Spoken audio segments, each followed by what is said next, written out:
வல்லாரைக்கீரை. இதை நான் கட் பண்ணி அலசி நல்லா கட் பண்ணி வச்சுருக்கேன்.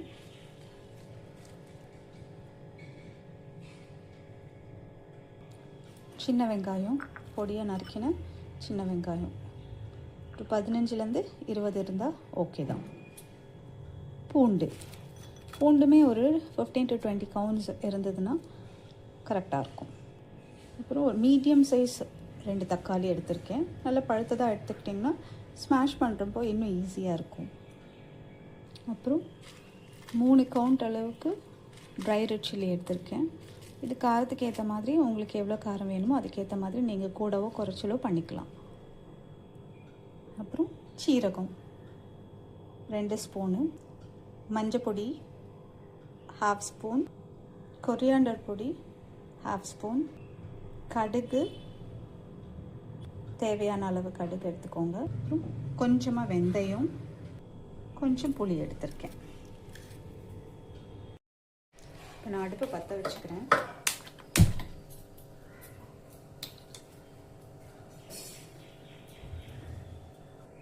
ஆறினதுக்கப்புறம் நான் ஒரு 2 ஸ்பூனு நல்லெண்ணெய் விடுறேன். இதுக்கு நான் நல்லெண்ணெய் தான் யூஸ் பண்ணுறேன். உங்களுக்கு எந்த எண்ணெய் வேணுமோ அதை யூஸ் பண்ணிக்கலாம்.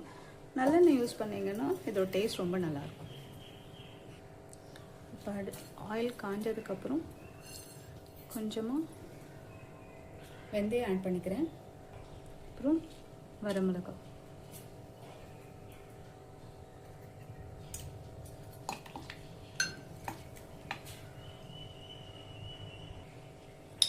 அப்புறம் ஒரு 1/2 ஸ்பூன் கடுகு உளுத்தம் பருப்பு, அப்புறம் ஒரு 1/2 ஸ்பூன் சீரகம்,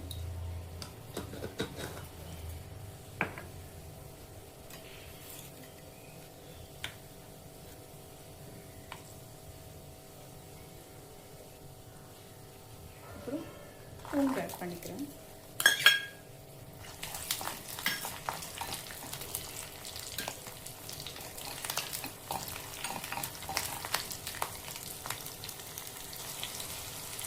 அப்புறம் நான் சின்ன வெங்காயம் பொடியை கட் பண்ணதை ஆட் பண்ணுறேன். நான் ஏன் சின்ன வெங்காயம் ஆட் பண்ணியிருக்கேன் அப்படின்னா, நேச்சுரலாகவே வல்லாரைக்கீரையில் ஒரு அரோமா ஒன்று இருக்கும். அது எல்லாருக்குமே பிடிக்காது, அந்த டேஸ்ட் அந்த ஸ்மெல்லு. ஸோ அது கொஞ்சம் நீங்கள் சின்ன வெங்காயம் ஆட் பண்ணிங்கன்னா அது ரொம்ப அந்த டேஸ்ட்டை கொஞ்சம் எலிவேட் பண்ணி கொடுக்கும். டிஃப்ரெண்ட்டான டேஸ்ட்டும் இருக்கும். அதனால தான் நான் சின்ன வெங்காயம் ஆட் பண்ணியிருக்கேன். நீங்கள் வந்து ஆப்ஷன் தான், நீங்கள் அந்த பெரிய வெங்காயமும் யூஸ் பண்ணிக்கலாம், இல்லாட்டி இது முடியும்னா இதையும் கூட நீங்கள் யூஸ் பண்ணிக்கலாம்.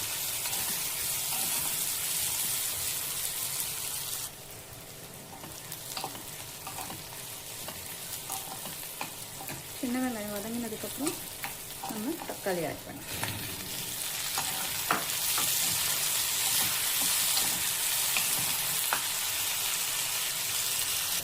இப்போ இதை 2 to 3 மினிட்ஸு நம்ம மூடி வச்சு லோ ஃப்ளேமில் ஒரு 2 to 3 மினிட்ஸ் குக் பண்ணலாம்.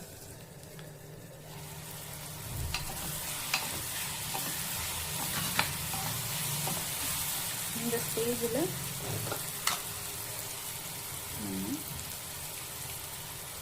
மஞ்சப்பொடி,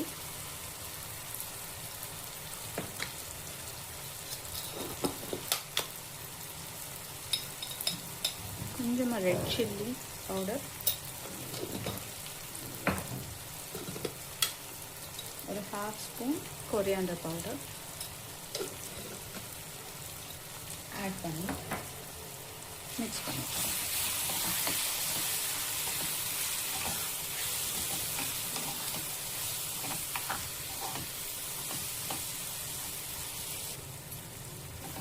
இப்போ நீங்கள் கீரை ஆட் பண்ணிக்கலாம்.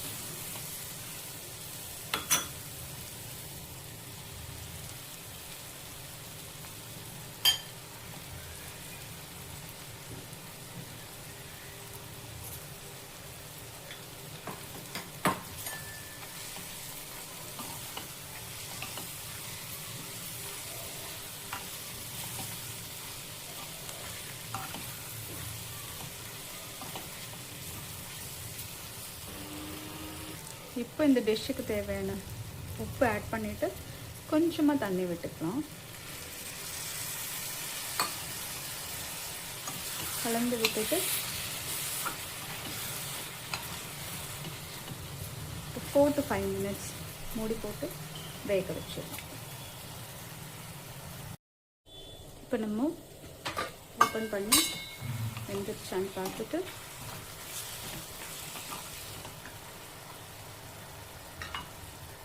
புளி ஆட் பண்ணிக்கலாம்.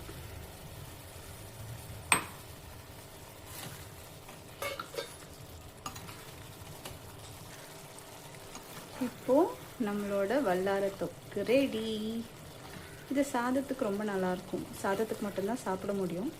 இட்லி தோசைக்கு நல்லா இருக்குமான்னு தெரியாது. பட் நீங்கள் ட்ரை பண்ணிட்டு எனக்கு சொல்லுங்கள். பட் சாதத்துக்கு நான் ட்ரை பண்ணின வரைக்கும் சாதத்துக்கு ரொம்ப நல்லாயிருக்கும்.